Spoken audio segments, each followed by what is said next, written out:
tous et bienvenue. Merci d'être avec nous en ce samedi après-midi pour parler de votre orientation. Peut-être que certains ou certaines d'entre vous sont avec nous depuis ce matin pour cette première édition de Et maintenant, je fais quoi? On parle d'orientation, on parle de métier aussi, surtout pour vous faire découvrir les métiers dans différents domaines. Je suis ravie d'être avec vous. Je suis Gaëlle Millon, journaliste, et je vais donc animer cette table ronde consacrée à la dimension RSE et développement durable qui est désormais omniprésente dans les métiers. En tout cas, on va en parler avec nos invités qui sont rendus disponibles cet après-midi. Karine Colson, merci d'être avec nous. Vous dirigez l'entreprise Un Pas Vert aujourd'hui. Et Bonjour. Alexandre Lepage, responsable ressources humaines de l'entreprise Norcis. Bonjour Alexandre. Bonjour, bonjour. Alors, vous qui nous regardez, évidemment, vous n'êtes pas silencieux. Vous pouvez poser vos questions, nous donner vos remarques et réflexions via le chat, et puis on tentera d'y répondre. En tout cas, on prendra un maximum de questions au cours de cette conférence, c'est l'objectif. Alors, n'hésitez pas. On va donc parler de votre expérience, à tous les deux, de votre expérience métier. On va parler, je le disais, de développement durable, thématique qui touche de près ou de loin, chacun d'entre nous, mais de plus en plus aujourd'hui. Une thématique qui fait aussi évoluer le monde de l'entreprise, elle fait évoluer les métiers, bien évidemment, et on va voir comment. Karine, vous êtes, entre autres, intervenante à l'ESG de Tours en marketing, et donc, je le disais, à la tête d'une entreprise, Un Pas Vers aujourd'hui. Qu'est-ce qui vous a amené à créer votre entreprise? On le comprend dans ce domaine précisément. Bonjour, merci beaucoup Gaëlle pour la présentation.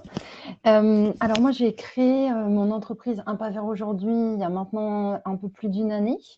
Et en fait, je viens du domaine du marketing et de la com, donc j'ai travaillé en marketing relationnel, communication stratégique, voilà, dans différentes structures. Et puis un jour, j'ai fait le choix d'aligner ma vie professionnelle avec ma vie personnelle. Donc j'ai découvert le végétarisme, le zéro déchet, et en fait, je me suis rendu compte que dans les entreprises, il fallait que on aille vers cette dimension-là aussi, qu'on en tienne compte, parce qu'il y avait des limites planétaires, voilà, qui faisaient qu'on ne pouvait pas continuer de surconsommer. Et donc, j'ai changé de voie, j'ai créé Un Pas Vers aujourd'hui, et en fait, l'objectif de cette structure, c'est d'accompagner toutes les entreprises ou autres types de structures, comme des écoles aussi, vers justement leur redirection durable. Alors concrètement, avec ces entreprises, ces écoles, ces différentes structures vers lesquelles vous intervenez, qu'est-ce que vous faites concrètement? Vous analysez d'abord et puis vous agissez ensuite? Alors en fait, je peux intervenir à différents niveaux. Ça peut être parce que les dirigeants se posent des questions et se demandent s'il faut y aller, qu'est-ce qu'ils ont envie de faire. Voilà, ils commencent en tout cas eux à prendre conscience de ces sujets-là et se dire qu'il y a peut-être des enjeux pour leurs entreprises. Et donc, on commence par se rencontrer, discuter. On va parler de pourquoi est-ce qu'ils veulent mettre en place ce changement, qu'est-ce qui va les motiver.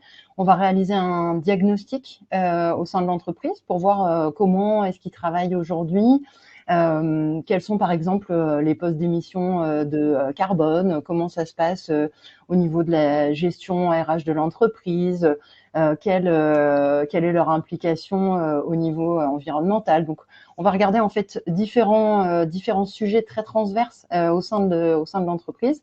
Et en fait, à partir de ce diagnostic, on va mettre en place une espèce de feuille de route qui va nous permettre justement d'établir un plan de développement et de réalignement justement vers cette redirection durable. Et donc, on va mettre en place différentes actions. Ça peut être de la réflexion sur de l'éco-conception produit. Ça peut être, et là c'est Alexandre qui en parlera beaucoup mieux que moi parce que sur la partie RH il est beaucoup plus calé, mais en tout cas ça passe aussi par cette sensibilisation des salariés à pourquoi l'entreprise fait ça, comment est-ce que eux peuvent faire mieux, comment est-ce qu'ils peuvent s'engager, et ça va être aussi comment est-ce qu'on va accompagner finalement notre client dans une consommation plus durable, comment est-ce qu'on réfléchit à la fin de vie des produits. Enfin, c'est vraiment un sujet très large qui va toucher à tous les métiers au sein de l'entreprise. Alexandre, justement, est-ce qu'il y a une demande croissante des salariés aujourd'hui pour une prise en compte un peu plus importante de cette dimension développement durable RSE dans les différents métiers? Alors oui, donc merci Karine et merci de nous recevoir aujourd'hui. Oui, il y a une demande qui est de plus en plus présente. Je le vois bien dans les entretiens en fait. Les candidats nous demandent au-delà des métiers un petit peu, c'est sur quels engagements on peut prendre en tant qu'entreprise au niveau environnemental, au niveau sociétal. C'est des attentes qui sont très fortes. Et ils nous demandent également comment ils peuvent influencer, comment ils peuvent eux être partie prenante justement de ces engagements-là. Donc justement le but du jeu du responsable RH, mais je dirais de la direction d'une entreprise, c'est de prendre en compte ces attentes-là et de les décliner, comme le disait Karine, au sein d'actions, de feuilles de route, d'enjeux qu'on va pouvoir transposer au niveau de l'entreprise et du quotidien. Alexandre, dites-nous un mot de Norcis, votre entreprise, parce que évidemment, ces questions-là, elles sont au cœur finalement de votre métier, de votre mission. Alors, donc moi, effectivement, je suis responsable RH au sein de Norcis pour l'agence de Tours. Norcis, c'est une entreprise de services numériques de 600 personnes qui a été créée en 94. Pour faire court, on est une entreprise qui est très engagée d'un point de vue sociétal et environnemental. Et on pense notamment que les modèles de développement actuels sont plus vraiment en phase avec les défis du XXIe siècle et notamment la lutte contre le dérèglement climatique. Et en partant de ce constat-là, et notamment Sylvain Brezard, notre PDG, on a créé un modèle de développement qui s'appelle la perma-entreprise. C'est un modèle qui est basé sur la permaculture. Je ne vais pas forcément rentrer trop dans le détail aujourd'hui, mais ça s'appuie sur 3 principes éthiques. Prendre soin des humains, préserver la planète et se fixer des limites et distribuer les surplus. Et donc c'est avec ces principes éthiques-là qu'on va au quotidien, et donc ça c'est mon rôle, essayer de décliner, de transposer ça auprès des clients, auprès des collaborateurs pour avoir un modèle justement plus vertueux, plus engagé. Voilà, un modèle, comme on dit chez nous, viable pour un futur vivable, pour le coup. Si on est très concret, quand on déploie ça dans l'entreprise et notamment auprès de ses collaborateurs, ça veut dire quoi dans leur quotidien et dans leur travail à eux? Alors, concrètement, ça joue sur plein de niveaux différents. Ça joue sur la flexibilité du travail, par exemple. Ça joue sur le télétravail. Alors, pour donner des exemples concrets, hein, chez Norcis, on a mis en place 20 RTT au sein du groupe. Le télétravail, avant la pandémie, c'est des choses qu'on faisait très largement au sein du groupe. Et c'est des leviers qui permettent de concilier vie pro, vie perso de manière très, très optimum. On Euh, joue. je vous Oui, coupe une demi-seconde, Alexandre. Je vais me faire volontairement l'avocat du diable pour vous forcer à répondre. Vous ouais. dites 20 RTT, c'est super 20 RTT, mais du coup, en général, quand on a des RTT, on en profite pour partir, pour voyager, peut-être pour prendre l'avion. C'est pas très développement durable pour le coup. Alors, c'est prendre l'avion. Si je reviens au niveau de l'entreprise, qu'après on n'est pas des ayatollahs de l'environnement, je vais pas aller dire à un collaborateur ne prends pas l'avion pour partir à l'étranger. On sensibilise, on essaye de donner, de prendre conscience aux collaborateurs des enjeux environnementaux. Après, je vais pas moi, au niveau responsable RH, aller faire un peu de flicage au niveau des collaborateurs. Chacun est libre. Par contre, au niveau de l'entreprise, on s'engage. Et vous parlez des déplacements notamment, des choses qu'on a pris, des décisions qu'on a pu prendre collectivement, collégialement. Ça a été, par exemple, de limiter au train seulement tous les déplacements qui peuvent se faire en moins de 6 heures. Donc, on ne prend pas l'avion, par exemple, chez Norcis pour se déplacer si un déplacement peut être fait en moins de 6 heures en train. Voilà, c'est un petit peu ça au niveau de l'entreprise. Après, les RTT dont on parlait tout à l'heure, c'est de permettre aux collaborateurs, et on le voit bien là avec les changements un petit peu de manière de travailler, de pouvoir concilier, de garder les enfants là pendant la pandémie par exemple, quand voilà, je vais pas rentrer dans la politique, mais qu'on a des changements un petit peu tous les jours euh, d'un point de vue Covid, ça va être de pouvoir prendre du temps pour se régénérer. C'est vraiment ça qui est important. et de jouer sur le bien-être des collaborateurs. Ça tient à ça en fait la partie RTT, conciliation vie pro vie perso, c'est de se dire ok, les collaborateurs vont être de plus en plus vont se régénérer en venant à l'agence, vont avoir un bien-être parce qu'ils n'ont pas forcément beaucoup de charge mentale par exemple pour prendre un jour de congé. Est-ce qu'on a une façon de recruter chez Northist un peu différente, peut-être un peu novatrice aussi? Alors, novatrice, je sais pas parce qu'on fait ça depuis très longtemps, mais effectivement, Vous êtes peut-être précurseur, hein? ouais, on est plutôt précurseur là-dessus. On recrute de manière anonyme depuis déjà très très longtemps. C'est-à-dire qu'on a un cabinet de recrutement qui est au siège social à Lille, et donc c'est des collègues à moi qui vont vont m'envoyer des profils de personnes qui correspondent au profil qu'on peut rechercher au niveau de chaque agence, et les profils qui sont envoyés sont anonymisés. Ça veut dire qu'on ne reçoit qu'un trigramme et vont disparaître toutes les notions qui peuvent avoir des biais au niveau de recrutement. Donc ça va être hommes-femmes, toutes les expériences qui ont plus de 15 ans, savoir où habitent les personnes, l'âge, etc. Toutes ces biais qu'on peut avoir en termes de recrutement, ils disparaissent et on ne tient du coup, on ne s'attache qu'aux compétences qui sont sous les CV. Et ça, c'est vraiment important d'un point de vue recrutement parce que on va à l'essentiel. Alors, je vais poser une première question à Karine avant de revenir sur celle que j'avais en tête, mais pour suivre celles qui nous sont posées par nos étudiants. Avant de parler des changements que vous initiez dans les entreprises qui vous font confiance, comment on sensibilise celles qui, aujourd'hui, n'ont pas du tout d'axe RSE? Alors, c'est compliqué en fait, parce que, enfin, de toute façon, je pense que une entreprise qui est pas du tout RSE, c'est plutôt une entreprise qui sait pas qu'elle fait quand même des choses.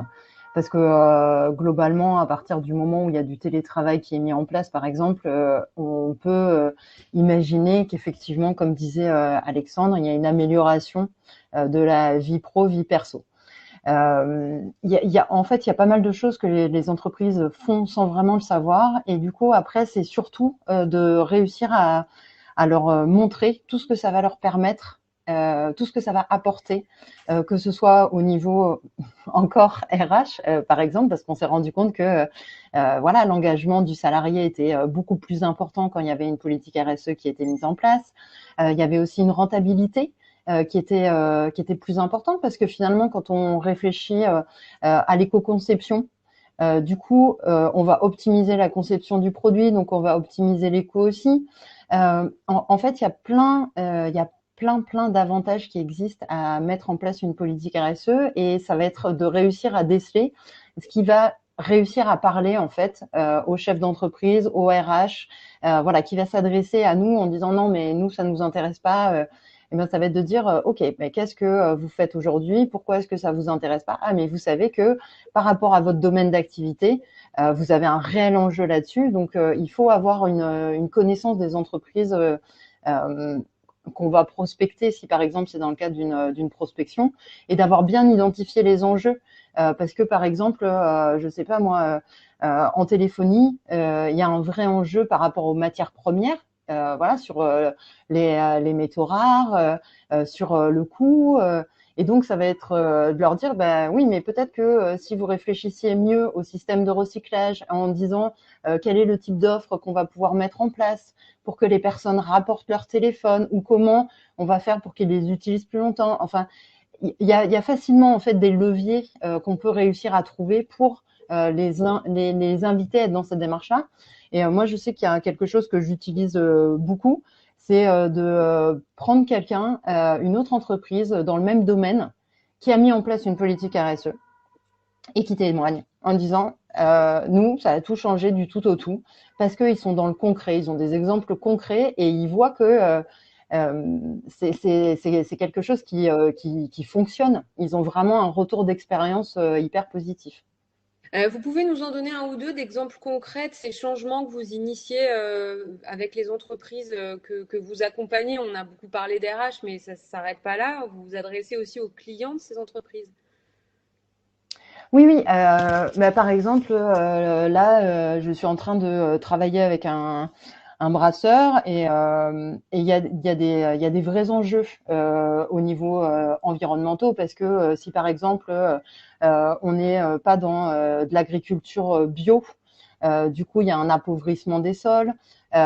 Aujourd'hui, avec les enjeux climatiques, on sait qu'il va y avoir de plus en plus d'intempéries, d'inondations, donc ça crée des problématiques au niveau des récoltes. Donc ça va être de se dire, ok, comment est-ce qu'on fait pour optimiser toute cette partie-là. Ça peut être aussi sur la manière dont on va produire. Comment est-ce qu'on va pouvoir économiser de l'eau, de l'énergie et finalement, comment est-ce qu'on va aussi économiser des sous? Parce que si on utilise moins d'eau pour faire la même quantité de produits et moins d'énergie aussi, eh ben on a plus d'argent au final. Donc on va réfléchir à des choses comme ça. Ça peut être euh, en fait, c'est vraiment très large parce que ça va toucher à toutes les étapes de la vie de l'entreprise. Et même par exemple, quand on décide d'aller dans cette démarche plus durable, on va aussi se mettre à travailler avec ses fournisseurs, à se parler beaucoup plus. Et on va initier aussi des changements chez eux parce que comme nous, on est dans cette démarche, on a besoin que eux s'engagent aussi.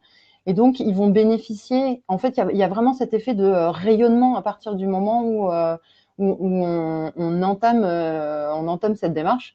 Et puis, il y a ce côté aussi enfin, très épanouissant et de faire chaque fois un petit pas avec des petites actions, bah, ça donne envie d'en faire d'autres. Donc, il y a vraiment une espèce d'émulation collective. Parmi les questions qui nous remontent, et on vous remercie de les poser, il y a ces questions autour du greenwashing. On nous Ouais. dit, est-ce que vous pensez qu'on peut lier aujourd'hui marketing et développement durable sans tomber justement dans le greenwashing? Est-ce que finalement, il n'y a pas juste parfois un effet d'affichage et puis c'est tout, quoi. Alors, il y a toujours, en fait, ce qu'il faut faire, c'est se renseigner sur qu'est-ce que le greenwashing. Et à partir de là, donc moi, par exemple, cette année, je donnais des cours justement sur les techniques de greenwashing en disant, voilà, quelqu'un qui va communiquer énormément sur une petite chose qu'ils font au vu de l'impact négatif qu'ils vont avoir, bah, ça, c'est du greenwashing. Et donc, il faut avoir cette idée de qu'est-ce qu'est le greenwashing pour réussir effectivement à le détecter. Il faut aller se renseigner aussi sur l'entreprise, sur ce qu'elle fait. Il faut aller voir ses engagements parce que une société qui est engagée, elle va communiquer sur ses engagements, elle va faire preuve de transparence. Ça, par exemple, Norcis le fait très bien.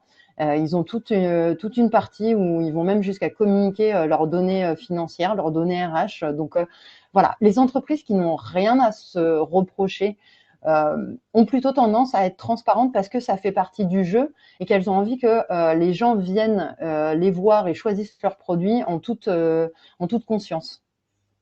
Alexandre, peut-être Donc, un mot là-dessus, ouais. Bah, justement. je suis complètement en phase avec Karine.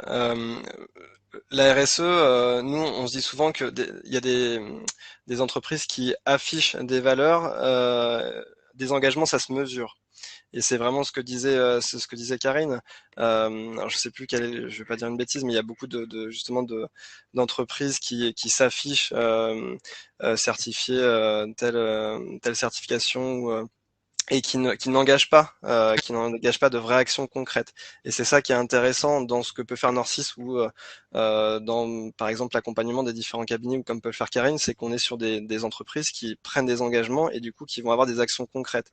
On parle de fournisseurs tout à l'heure. Si je prends les exemples de Norcis, on est une société de services, on a des PC, on a des écrans, c'est une empreinte carbone, je dirais un peu incompressible. Par contre, on va faire en sorte d'essayer déjà de la calculer dans un premier temps et ensuite de la diminuer. Comment on la diminue? Karine le disait aussi bien tout à l'heure, c'est de faire en sorte d'avoir des fournisseurs plus vertueux, se renseigner. Ça va être pas forcément avoir du matériel neuf, mais du matériel reconditionné. Ça va être prendre part à des projets de captation carbone, par exemple. C'est tout ça, c'est vraiment ces engagements-là qui effectivement sont communiqués et qui permettent de faire la différence entre des entreprises qui vont plutôt être dans du greenwashing et de la parasse, je dirais, et des entreprises qui prennent des vrais engagements. On parlait d'équilibre vie pro, vie perso. Est-ce que vous sentez que les demandes sont encore plus fortes aujourd'hui de la part des collaborateurs, Alexandre, depuis la période qu'on traverse toujours, cette période de Covid qui fait un peu relativiser les choses pour tout le monde? Je sais pas si elles sont plus fortes. Je trouve que en fonction des candidats, des fois on a des personnes de temps en temps qui vont plutôt avoir envie de revenir en agence parce qu'ils ont besoin on est des animaux sociaux, ils ont besoin de contacts, etc. D'autres personnes qui sont plutôt bien habituées. Je dirais que ce besoin de conciliation vie pro vie perso, il a toujours été là. Euh, le confinement a eu un effet, je dirais, positif, c'est qu'il a ouvert les chakras des entreprises pour pouvoir faire plus de télétravail, et ça c'est une bonne chose. Maintenant, il faut savoir accompagner le télétravail. Clairement, ça c'est des choses qui sont pas forcément encore bien faites parce que c'est assez nouveau, mais d'individualiser, je dirais, d'avoir une proximité avec les collaborateurs qui sont en télétravail, parce il doit y avoir encore, je vous l'explique tout à l'heure, toujours des moments d'ajustement en télétravail par rapport aux conditions de travail, par rapport à la logistique, etc. avec les enfants, il faut encore au niveau RH aller plus loin et je dirais individualiser encore plus le rapport avec le collaborateur. Mais donc pour répondre à votre question, je ne crois pas qu'il y ait plus depuis le Covid de besoin de concilier la vie pro, vie perso, ça a toujours été le cas pour moi. Karine, est-ce qu'il y a des profils d'entreprises qui recrutent aujourd'hui, puisqu'on parle de métiers, à des postes qui sont spécifiquement chargés de RSE, de développement durable, et si oui, quelles sont ces entreprises? En fait, il y a.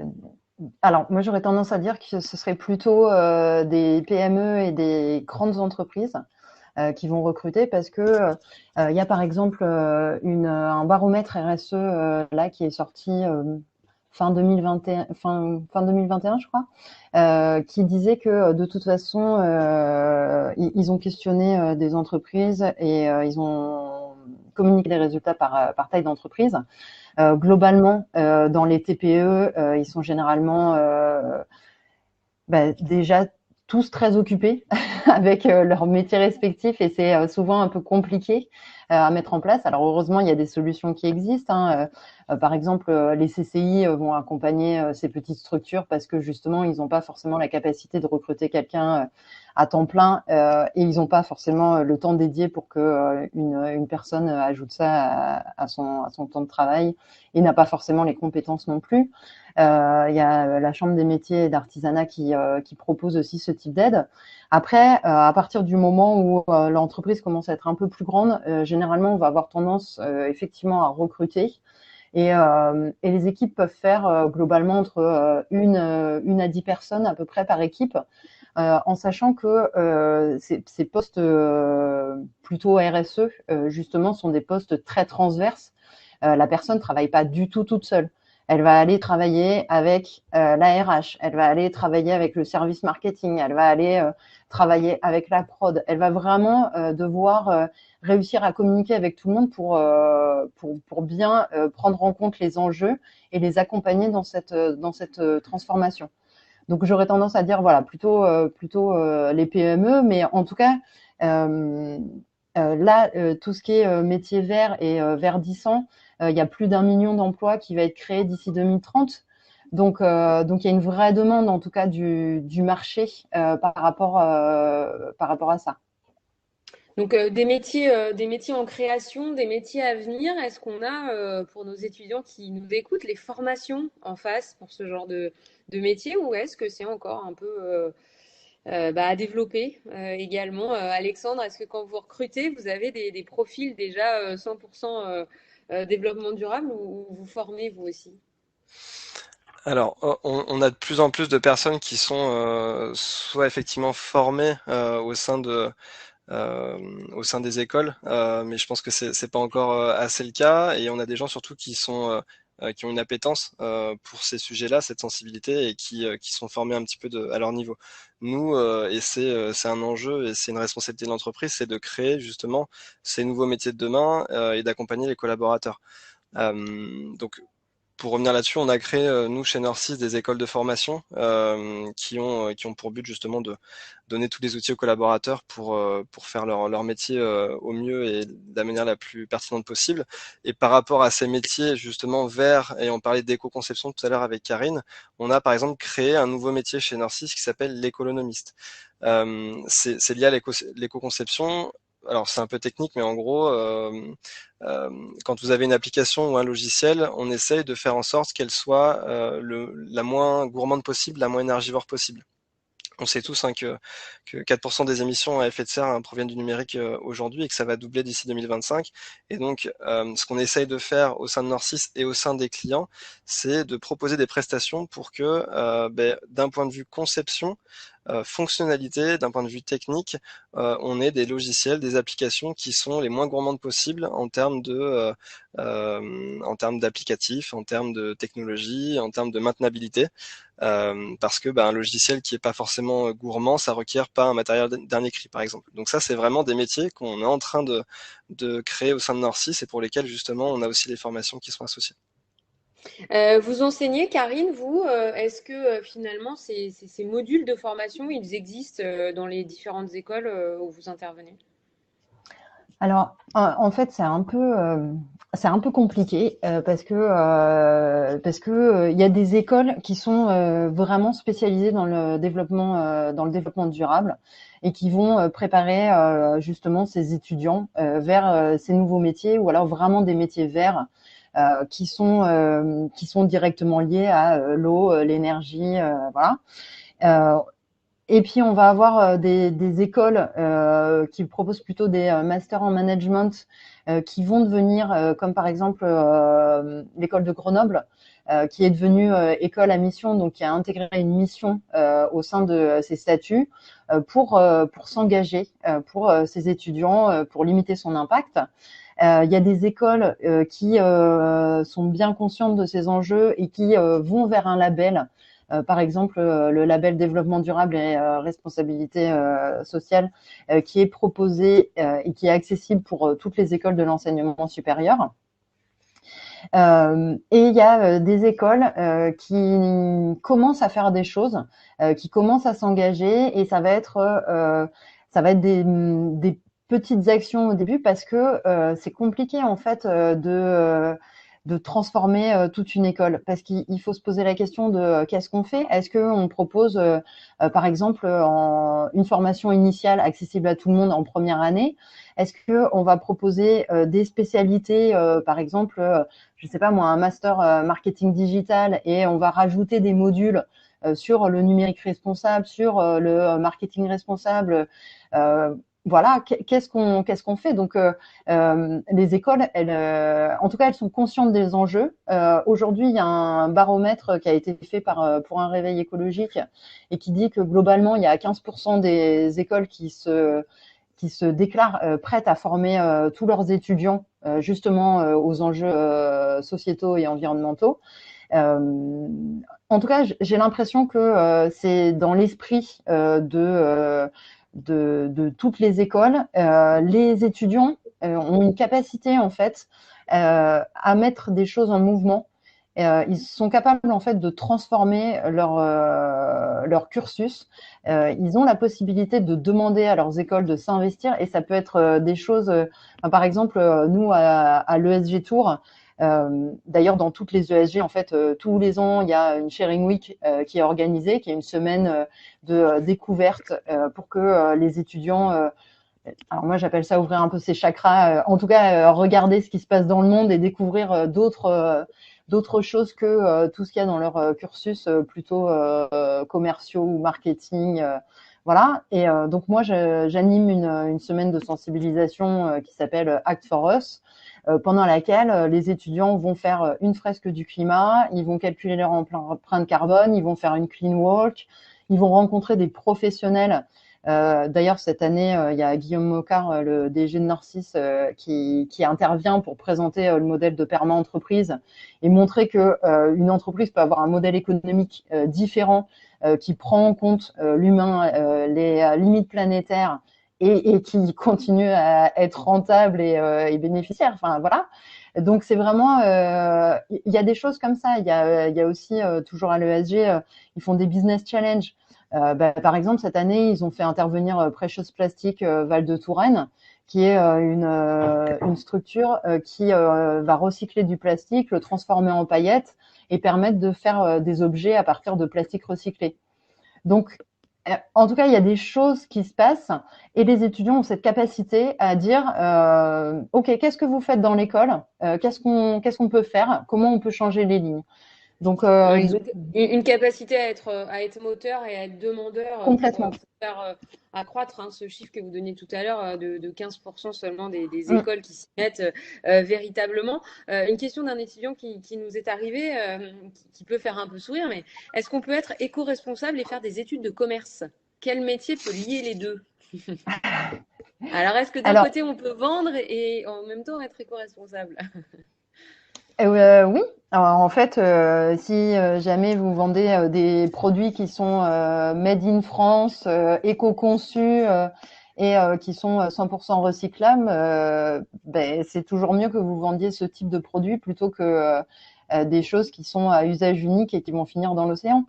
Donc, oui, tous ces métiers-là ont encore de l'avenir. Après, ça va être de se dire comment est-ce qu'on fait et ça va réinterroger toute la relation client. Comment est-ce que j'accompagne mon client dans un meilleur usage pour faire durer le produit Comment est-ce que je communique auprès justement de mes clients Est-ce que par exemple, dire de acheter le troisième offert, je pousse pas la surconsommation. Est-ce qu'il n'y a pas une autre manière de faire? Donc, moi, je pense que de toute façon, c'est des produits qui ont de l'avenir et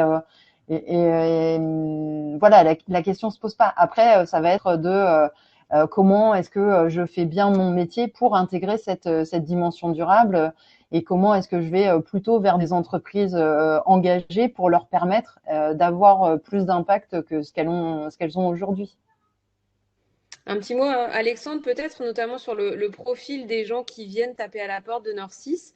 Ils viennent aussi parce qu'ils savent que vous êtes engagé. C'est un vrai critère aujourd'hui pour les chercheurs d'emploi, les demandeurs d'emploi. C'est clairement un critère. C'est ce que je vous disais en première partie. Il y a des attentes fortes des candidats, des collaborateurs, des personnes comme vous et moi sur l'impact que peut avoir l'entreprise, sur son bassin d'emploi, sur l'engagement, l'influence, encore une fois, que moi, en tant que collaborateur, je peux avoir sur les décisions de l'entreprise. Et ça, c'est des vraies attentes. Et c'est vraiment, c'est assez dingue, mais c'est des questions qu'on me pose très souvent depuis que je suis chez Narcisse, depuis 4 ans, et qu'on me posait pas effectivement avant. C'est des valeurs, c'est des engagements qui parlent beaucoup aux candidats. Et effectivement, il faut savoir y répondre, et c'est ce que je disais tout à l'heure, pouvoir prouver que on va bien dans ce sens-là. On n'est pas non plus toujours hyper d'équerre. C'est ce que disait Karine, hein, c'est de se poser les bonnes questions. Comment on fait pour tendre vers quelque chose de plus vertueux et d'essayer d'accompagner, de sensibiliser au maximum le reste des parties prenantes. Une autre question qui nous arrive, est-ce que pour travailler dans ce secteur du développement durable, il vaut mieux travailler dans le monde associatif ou dans le monde de l'entreprise plutôt classique?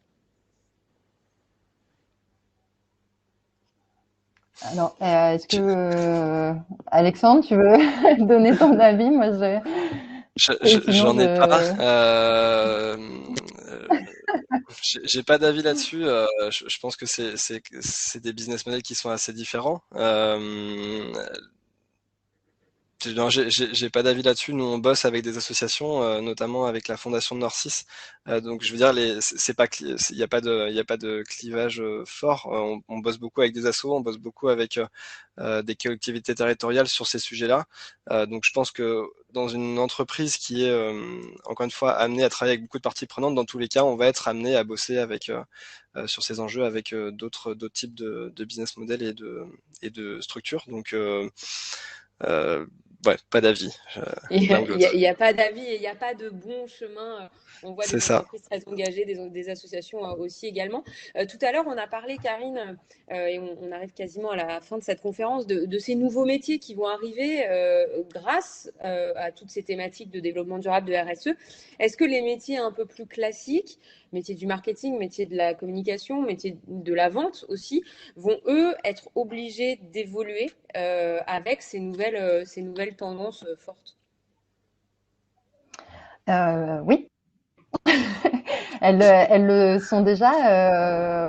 Moi, j'interviens dans plusieurs écoles et il y a un des cours que j'anime, c'est marketing dans un monde en mutation. Et du coup, on va montrer que le marketing responsable, ça va être justement de travailler sur toute l'analyse de vie du produit. Donc, comment, voire même de réfléchir, parce qu'aujourd'hui, on a des modes de consommation qui sont plutôt basés sur des modèles linéaires pour les produits. Donc, on va extraire les produits, on va assembler, on va livrer, ça va être ça va être mis en vente, le client va l'acheter et il va le consommer, il va le jeter. Et donc, côté marketing, on va travailler sur une analyse de cycle de vie et on va essayer de voir comment est-ce qu'on va intégrer plus de circularité, plus d'éco-conception, plus d'accompagnement sur la consommation du produit. Et on va surtout réfléchir à la fin de vie du produit avant même de le concevoir. Donc oui, ça change la manière de faire le marketing. Sur la manière de communiquer, bien sûr, ça change aussi. Ça va changer aussi bien sur le fond que sur la forme, parce que, comme disait tout à l'heure Alexandre, le numérique a un impact. Aujourd'hui, la communication, quand on fait de la com à 360, on utilise le digital. Peut-être ça de réfléchir à l'éco-conception de port print, parce que ça a également. Ça va être aussi de se poser la question de qu'est-ce qu'on dit, sur quoi est-ce que on communique, qu'est-ce qu'on va communiquer. Donc oui, il y a une grosse transformation sur les métiers et il y a aussi une réflexion. Par exemple, moi, je présente des nouveaux modèles économiques en disant, voilà, les modèles économiques, il peut y avoir l'économie de la fonctionnalité, il peut y avoir l'économie collaborative, consommer, de se mettre de proposer en tout cas des produits et des services. Et les entreprises, elles doivent se réinventer parce que justement, aujourd'hui, comme on consomme, comme on produit, ça ne marche pas. C'est plus viable en fait. Donc tous ces métiers doivent se transformer, que ce soit directement sur le terrain en étant accompagné, que ce soit en se formant via les CPF quand on est déjà dans les métiers, en amont, justement dans des écoles qui intègrent cette dimension dans leur cursus. Merci beaucoup, donc, Karine, sur ce point, sur l'évolution quasi obligatoire des métiers, hein, notamment du marketing, de la com et de la vente. Un dernier mot, Alexandre, avant qu'on conclue? Vous avez quelque chose à ajouter? J'ai rien à ajouter de particulier. Je vous remercie encore une fois hein, de l'accueil et merci des échanges avec Karine. Et ce que je dirais, c'est que tout le monde peut avoir un impact au sein de son entreprise et voilà, il faut se saisir de ces sujets, faut aller les porter au sein des différentes instances qu'il peut y avoir dans votre entreprise et essayer de sensibiliser au maximum et c'est possible. Et en tout C'est ce cas, qu'on vous fait chez l'avez Merci. entendu, les opportunités sont nombreuses déjà et le seront dans les années à venir, puisque ce sont des thématiques évidemment qui devraient encore prendre de l'ampleur. Merci beaucoup, Karine et Alexandre, d'avoir été avec nous cet après-midi. Merci à toutes celles et ceux qui étaient Merci. connectés. Merci. Le replay, il est dispo dans quelques instants sur la plateforme sur laquelle vous êtes arrivés pour nous voir. Et les conférences continuent. Il y en a encore quelques-unes hein, dans les minutes qui viennent. À partir de 16h20, travailler dans le sport. J'aurai le plaisir de vous y retrouver. Vous pouvez aussi aller écouter à la même heure les métiers de la finance. Finance d'entreprise et comptabilité. On verra si on parle de finance verte ou pas. En tout cas, c'est à 16h20 également. Merci beaucoup à tous et à très bientôt.